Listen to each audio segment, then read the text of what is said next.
chercher à aller travailler à Madagascar, quoi, comme je l'avais expliqué tout à l'heure, pour essayer d'améliorer leurs conditions de vie à eux et puis à leur famille.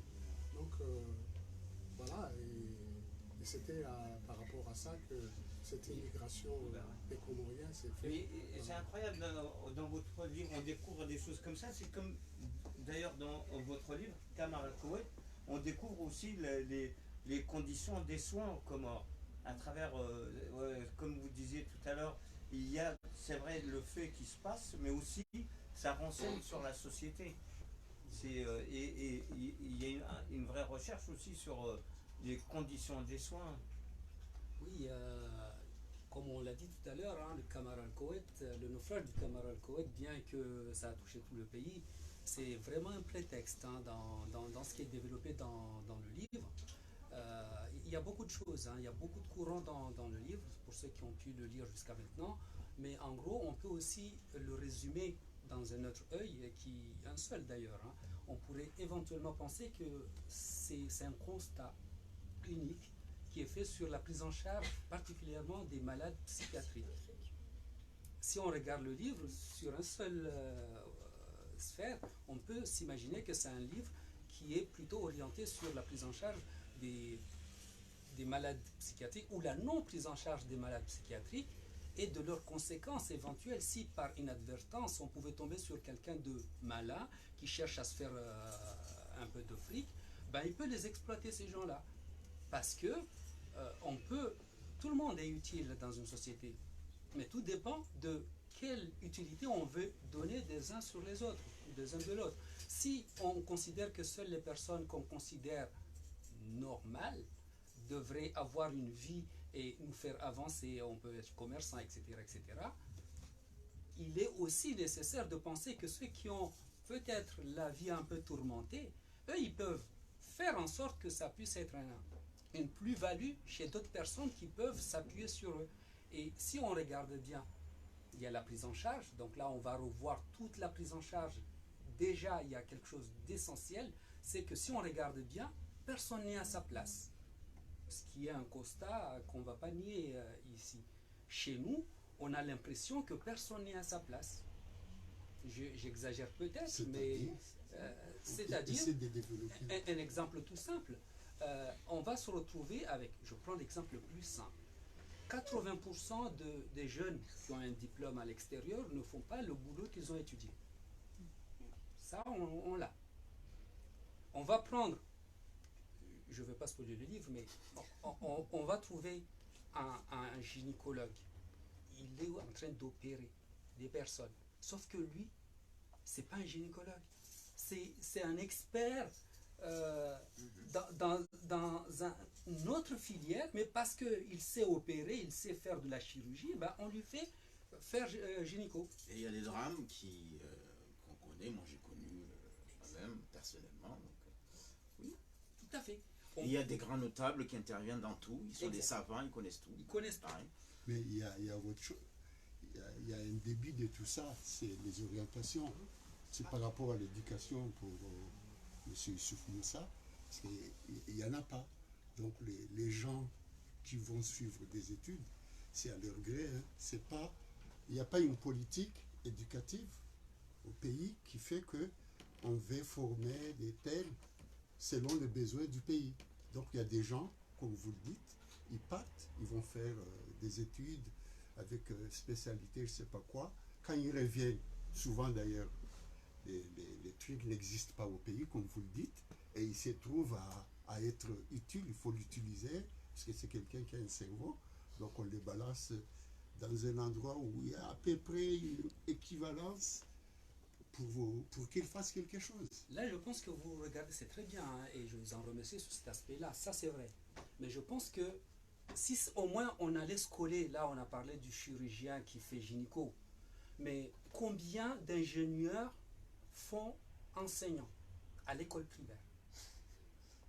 Combien il y en a? Presque tous nos profs, je ne sais pas pour vous, mais moi, mes profs, ce n'est pas des instituteurs, hein, non, c'est des ingénieurs hydrauliques, c'est des ingénieurs. Moi, j'ai eu même un qui travaille à la NASA. Il m'a enseigné. Donc, c'est des personnes qui par défaut, se retrouvent à faire autre chose. Donc, pour ne pas trop prendre la parole, beaucoup de personnes qui ont un certain niveau ne sont pas à leur place. Ça, je prends. La deuxième, c'est qu'il y en a qui ont quand même appris, qui connaissent comment devrait fonctionner tel ou tel, mais qui se permettent d'aller au-delà de leurs compétences. Un exemple, chez nous, les infirmiers prescrivent. Là, on les appelle docteurs. On les appelle docteurs. Ça, c'est un exemple. Chez nous, on n'a pas besoin d'ordonnance pour aller se payer un tertien. C'est un neuroleptique assez fort. C'est pas du paracétamol qu'on peut acheter sur le coin. D'accord? Donc, on voit bien que personne n'est à sa place. Le paracétamol, c'est à l'épicerie. C'est à l'épicerie, Ah ouais. vous voyez? Au marché. Au marché, on peut l'avoir. Et on ne sait pas quelles sont les conditions de stockage et de conservation. Vous voyez? Donc, au final, pour en revenir à notre Mais ça, sujet, c'était avant. Ça, c'était avant, mais pas maintenant. c'est vrai? Avant, Oui, pas oui, maintenant, oui. c'est fini encore. Même récemment, ils ont jeté des médicaments mieux. Ah, mais non, c'est fini. périmètres, non? Non, c'est fini pour les épices, ils ne vendent pas des Non, non, mais pour parler des médicaments, là, récemment, il y a, je crois, 2 ou 3 semaines, ils ont jeté ça à l'ancien aéroport, là, à côté du Brûlé, lycée, là. Et ça a fait polémique parce que les gens, ils ont dit, bon, c'est toxique ou je sais pas quoi, là, vos termes médicaux, là. Mais ils ont jeté, alors que les gens, ils n'ont pas le moyen de se payer tout ça. Ils avaient un bon stock, au lieu de le donner aux nécessiteux, ils l'ont gardé jusqu'à, bon, c'est périmé, donc il n'y a pas d'endroit pour les... Voilà. Après, c'est peut-être bien qu'on jette. Et tout ce qu'on espère, c'est qu'il y ait une continuité. Mais on ne peut pas se permettre de faire des... Voilà, on vient comme ça parce qu'aujourd'hui, c'est telle chose, telle chose. Là, c'est très bien de brûler les médicaments. D'accord.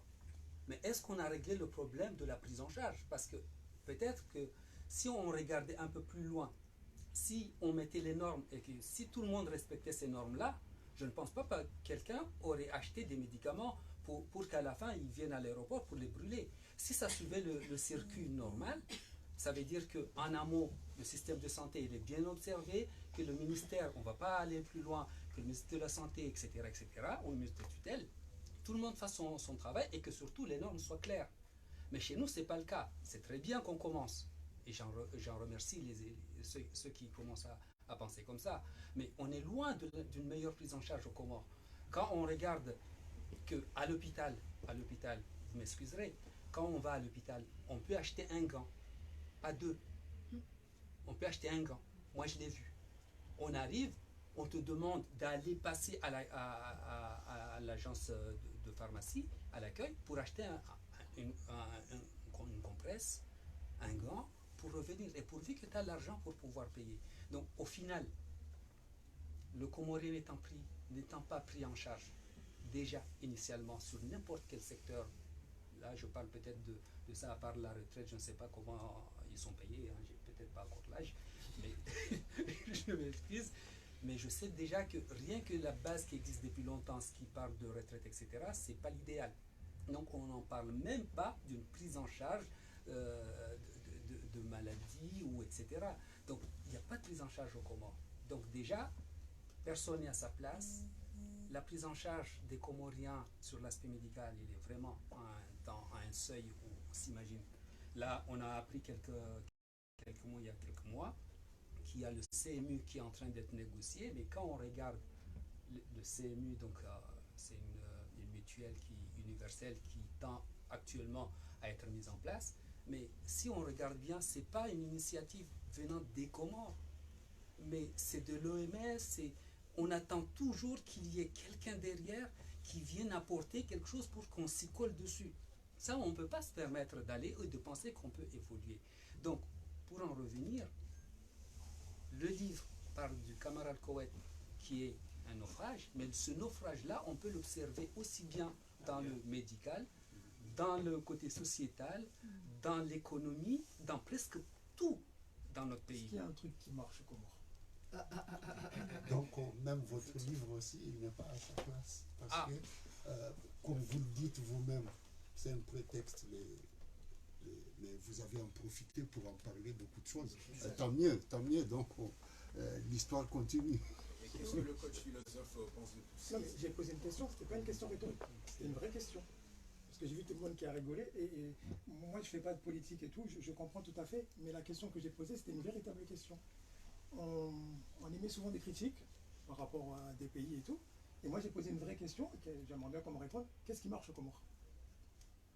Qu'est-ce Si c'est rien, dites rien. Ouais. Des critiques. Qu'est-ce qui Je pense marche? que la tradition est effectivement bien entretenue.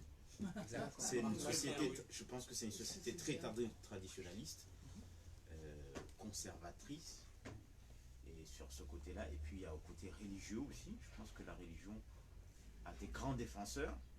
Non, j'ai pas dit si. Qu'est-ce qu'il y a des défenseurs? Qu'est-ce qui marche? Qu'est-ce qui fonctionne? La tradition marche.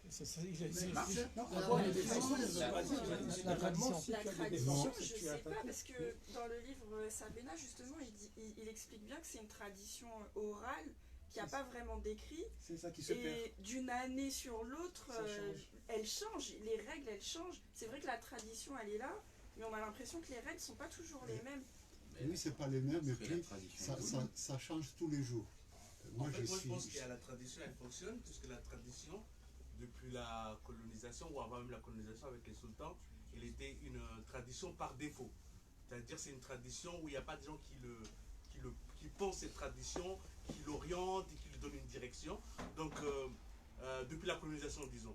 C'est-à-dire elle avance, mais elle est par défaut. C'est-à-dire les gens sont juste là pour conserver un semblant du passé. Mais ça ne veut pas dire que c'est le vrai passé, mais ils pensent que c'est le passé qu'ils conservent. Et c'est par défaut parce qu'ils ont peur de tout ce qui est nouveau. Mais ils le font par défaut. Donc ça veut dire que le Majlis, ça n'existait pas dans les traditions.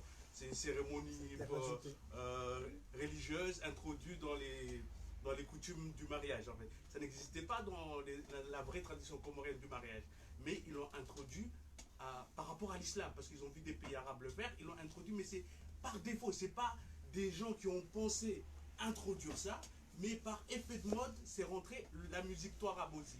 Elle est rentrée par défaut aussi, parce que c'est pas une pensée, c'est pas une orientation des gens qui ont pensé qu'on doit aller vers cette direction-là, mais c'est par mimétisme de ce qui s'est passé à Dar es Mais Salaam. le Koumbi aussi, dans ce cas-là, on s'en sort Oui. pas.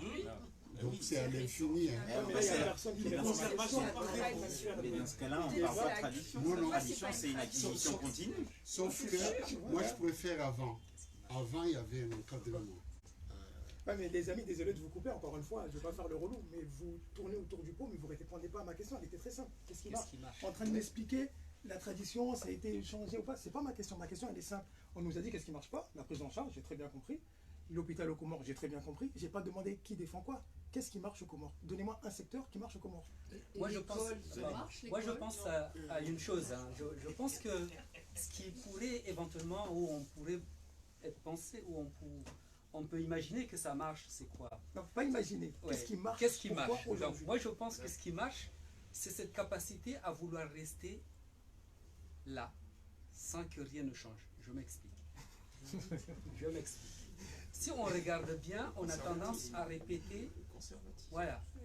Voilà, c'est pour ça. Donc, en fait, il y a tout ce qui est là. Je donne un exemple simple. J'étais en 5e année et j'ai croisé un monsieur qui venait des Comores à l'hôpital.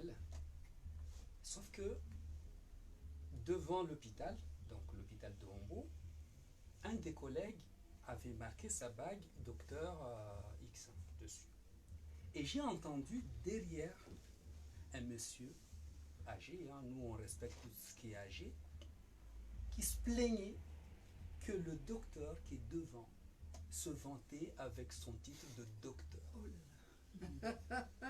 Vous voyez à quel point, parce que lui, il estimait, moi j'étais juste derrière, j'écoutais. Moi j'étais à l'extérieur, on ne voyait pas des gens écrire. Il dit, mais partout au monde, c'est la moindre des choses, c'est afficher le nom pour qu'on puisse être identifié, etc. D'autant plus que c'est à l'hôpital. Donc pour dire quoi? Ceux qui nous ont précédés ont fait en sorte que rien ne bouge. D'ailleurs, je développe bien ce sujet sur mon 2e livre, sur la rédemption de Zigouane, j'en profite un peu. Hein. Et c'est la pérennisation de ce qui ne va pas. Si on a les mêmes politiciens, ils sont prêts à aller changer le visage, à se coller le même visage pour revenir au pouvoir. Vous voyez? Donc, ce qui marche, c'est cette notion de conserver ce qui ne marche pas. Et en fait, c'est vrai, vous posez des questions sur ce qui ne va pas. Je suis désolé, mais c'est vrai, les trains qui arrivent à l'heure, c'est pas le problème. Le problème, c'est ceux qui n'arrivent pas à l'heure. Mais quelle est la solution plutôt? Qu'est-ce qu'on pourrait faire pour que justement la condition des soins, la condition de la scolarité, c'est un premier pas que de poser le constat à travers votre livre. Je veux dire, je pense que, ouais, à votre avis, qu'est-ce qui pourrait, après avoir posé le constat, qu'est-ce qui pourrait faire de sorte que... Oui, c'est une question assez intéressante parce que en fait, on a une chance inouïe. C'est qu'aujourd'hui, on a une jeunesse qui n'est pas la jeunesse qui était au temps de nos parents. Ça veut dire quoi? Ça veut dire que nos parents, eux, à part ce qu'ils entendaient du maître coranique ou de la personne qui était dans le quartier, le chef de quartier, c'était les seules connaissances qu'ils avaient. Aujourd'hui, la jeunesse actuelle, il y a Internet, on sait se repérer de ce qui se passe en Inde, en Chine, etc. Aujourd'hui, le monde est devenu tout petit. Donc, on n'a pas besoin forcément d'aller à l'école non plus pour avoir des connaissances qui peuvent nous orienter sur une évolution. Un exemple tout simple, on parle de la santé. Le cas pour moi. Rien n'avance. D'accord. Quand on va à l'hôpital, on nous demande de payer. D'accord. Mais il y a des pays où on va à l'hôpital, on ne paye pas, on est pris en charge. Aujourd'hui, on est en mesure d'aller sur Internet, d'aller taper système de santé comparé, on met celui des Comores avec l'autre, et on verra les différences. Et à partir de là, on peut s'inspirer de ce que l'autre a mis pour pouvoir éventuellement faire de la mutualisation, faire etc. Donc, au final, aujourd'hui, c'est une question de volonté. Et on a, je reviens encore, on a une chance que la jeunesse aujourd'hui, ceux qui sont dans le niveau de la scolarisation aujourd'hui, peuvent eux changer les choses. Pourquoi nous, on ne les change pas? Parce qu'on a encore nos dinosaures d'avant, ceux qui ont fait que les choses ne changent pas, ils sont encore présents. Éventuellement, peut-être, avec les générations, en y parlant, en conscientisant les générations actuelles, de la chance qu'ils ont pour pouvoir changer les choses, ça pourrait éventuellement nous pousser à avoir un avenir meilleur. Aujourd'hui, on est un peu coincé, même si on commence à dire, même si on commence à montrer les exemples. Je pense que, sincèrement, je pense que c'est une question de volonté. Avant, on ne savait pas. Nos parents, le plus grand, c'était tout bête, hein, la personne qui était d'ailleurs nos grilles salariales, l'index le plus grand, c'était celui de l'instituteur. Oui. Le médecin, il n'y a que récemment, vers les années 94, que les médecins se plaignaient d'avoir le même indice salarial que les instituteurs. Donc ça commence à changer. Pourquoi? Parce qu'ils ont fait des études, le monde a évolué, ça commence à venir petit à petit. Donc je pense qu'à partir de maintenant, on peut espérer. Mais il faut que nous soyons conscients déjà qu'il y a la possibilité de pouvoir évoluer, et d'autant plus qu'aujourd'hui, les choses deviennent de plus en plus faciles pour ceux qui ont envie de changer. Oui, mais attention, il y a une jeunesse très conservatrice. Il faut faire attention, une jeunesse, ça veut rien dire. La jeunesse comorienne, en grande majorité, très conservatrice. Moi, je dis ça, je dis rien. Mais les gens comme vous qui écrivez des vrais livres, pas comme moi. Parce que moi, non, je dis la vérité. Est-ce que les gens comme vous, parce que on est là, voilà, on parle de choses et tout, et la question que je posais tout à l'heure, c'était plus pour dire, est-ce que, comme disait le monsieur, on ne se focalise pas plus que ce sur qui ne marche pas. Vous avez cité qu'une seule chose, c'est le fait de conserver ce qui ne marche pas. Ça, c'est, vous avez jonglé politiquement, on a joué avec vous. Qu'est-ce qui marche? C'est de conserver ce qui ne marche pas.